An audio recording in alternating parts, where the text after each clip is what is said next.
गणपति बप्पा मोरया। बहुत बहुत स्वागत है दोस्तों आपका मेरे चैनल में। आज हम बात करेंगे कि हम गणेश जी का विसर्जन क्यों करते हैं और इसके पीछे का क्या रहस्य है। तो आज की इस वीडियो में आप मेरे साथ बने रहिएगा और देखिएगा कि कैसे हम गणपति जी की स्थापना करने के बाद विसर्जन करते हैं और उसका क्या महत्व है, क्या उसके पीछे उसका रहस्य है। तो आप मेरी वीडियो के साथ बने रहिएगा।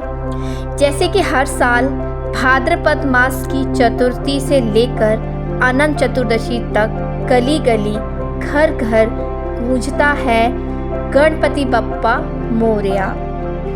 हम श्रद्धा से गणेश जी को अपने घर बुलाते हैं, उन्हें पूरे खुशी खुशी से अपने घर में विराजमान भी करते हैं और फिर कुछ दिनों बाद भावपूर्ण विदाई दे देते हैं। लेकिन क्या आपने कभी सोचा है, आखिर हम भगवान को घर में बिठाकर फिर विसर्जन क्यों करते हैं? क्या यह सिर्फ परंपरा है या इसके पीछे भी कोई गहरा आध्यात्मिक रहस्य भी छिपा है? आज हम इसी प्रश्न का उत्तर खोजेंगे। गणेश जी की स्थापना का महत्व क्या है? गणेश चतुर्थी पर भगवान गणेश का आह्वान कर उन्हें घर में स्थापित करने की परंपरा हजारों साल पुरानी है।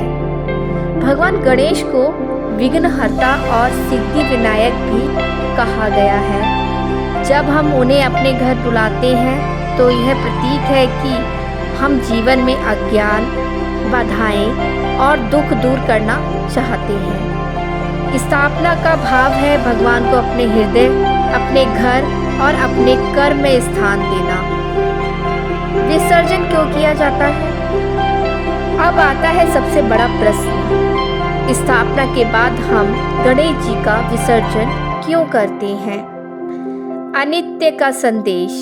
शास्त्र कहते हैं कि यह संसार क्षण भंगुर है, जो आया है उसे जाना ही है। विसर्जन हमें सिखाता है कि भगवान का स्वरूप मिट्टी का नहीं बल्कि हमारे हृदय का है। लौटाना जहाँ से आया। गणेश जी की मूर्ति मिट्टी से बनती है और फिर उसी जल में मिल जाती है। यह प्रकृति का नियम है, मिट्टी से उत्पन्न, मिट्टी में विलीन। अनाशक्ति का भाव। हम गणपति को पूरे प्रेम से घर बुलाते हैं, सेवा करते हैं, लेकिन फिर उन्हें विदा कर देते हैं। इसका अर्थ है जीवन में चाहे कितनी भी प्रिय वस्तु क्यों ना हो, हमें उससे मोह छोड़ना सीखना चाहिए। शुद्ध पर्यावरणीय अर्थ। परंपरा के अनुसार गणेश मूर्तियाँ मिट्टी और प्राकृतिक रंगों से बनाई जाती थीं। जल में विसर्जन करने से वे मिट्टी में मिलकर पर्यावरण को भी समृद्ध करती थीं। विसर्जन का आध्यात्मिक महत्व क्या है? विसर्जन के समय जब भक्त कहते हैं गणपति बप्पा मोरया, अगले बरस तू जल्दी आ, तो इसका भाव यही है कि भगवान हर साल आते जाते हैं, लेकिन हमारी भक्ति, हमारा प्रेम कभी कम नहीं होना चाहिए। यह हमें जीवन का सबसे बड़ा सत्य समझाता है।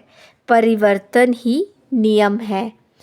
भगवान बाहर से विदा होते हैं ताकि हम भीतर अपने हृदय में गणपति को हमेशा अनुभव कर सकें। इस दिन क्या करना चाहिए? विसर्जन से पहले गणपति की पूजा कर उन्हें भोग अर्पित करें। नारियल, दूर्वा, मोदक और फूल अर्पित करके उनको धन्यवाद दें। विसर्जन के समय भक्ति भाव से प्रार्थना करें कि गणेश जी हमारे जीवन से विघ्न दूर करें और ज्ञान संपत्ति का आशीर्वाद दें। विसर्जन के दौरान नृत्य, भजन और संकीर्तन से वातावरण को आनंद में बनाना चाहिए। इसका समापन हम इस तरह कर सकते हैं। गणेश स्थापना और विसर्जन सिर्फ एक पर्व नहीं है, बल्कि एक आध्यात्मिक यात्रा है। स्थापना हमें सिखाती है भगवान को अपने जीवन में स्थान दो, और विसर्जन सिखाता है भगवान सर्वव्यापी हैं, उनका कोई अंत नहीं, वे हमेशा हमारे साथ हैं। तो आइए इस वर्ष जब भी गणपति बप्पा को विदा करें तो आंसू नहीं बल्कि हृदय में विश्वास हो कि गणपति बप्पा मोरया अगले बरस तू जल्दी आ। दोस्तों, अगर आपको यह वीडियो पसंद आई हो तो इसे लाइक करें और शेयर भी करें।